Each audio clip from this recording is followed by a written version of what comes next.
creativity and inspirations are very connected, and inspiration happens not when you want it.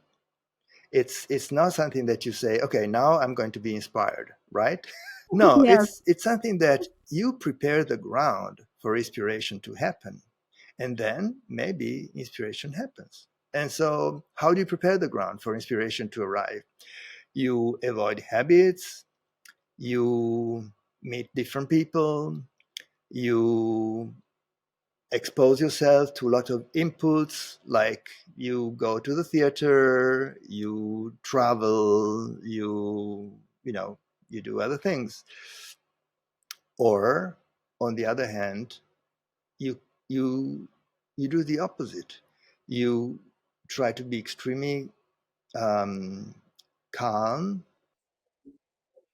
You move away from too many inputs. So let's say one way to become inspired is expose yourself to lots of inputs, and another way is uh, withdrawing from too many inputs. So maybe taking a lot of time for yourself. Um, in fact, lots of inspirations are landing when you're taking a shower, or when you're in the bathtub, or when you're jogging, on when you're taking a swim, or when you're doing yoga, things like that. Because you're doing something that you're enjoying, but you're not trying hard to do anything. So your mind is quiet, and then it's open, and then, oh, that's a new way. That's what I can do, and then you have a new idea. Yeah, I don't know if I've been clear clear enough, but more or less, this is what I consider interesting in when you talk about creativity and inspiration.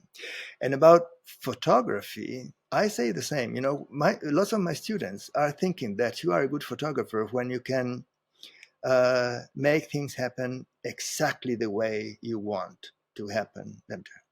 And I think photography is something magic. And then it's a picture.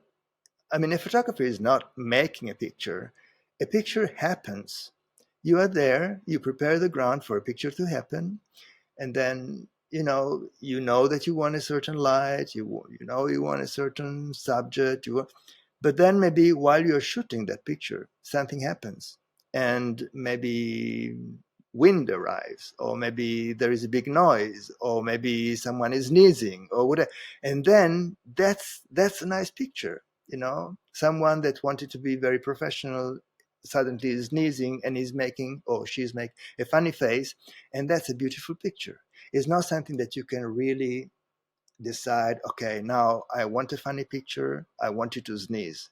No, it happens, but you need to be open, and see something positive also in those things, because you could say, oh no, I wanted to do a serious picture, and now you're sneezing, and you miss an opportunity. Yes. So always be open to what is and see the beauty in things.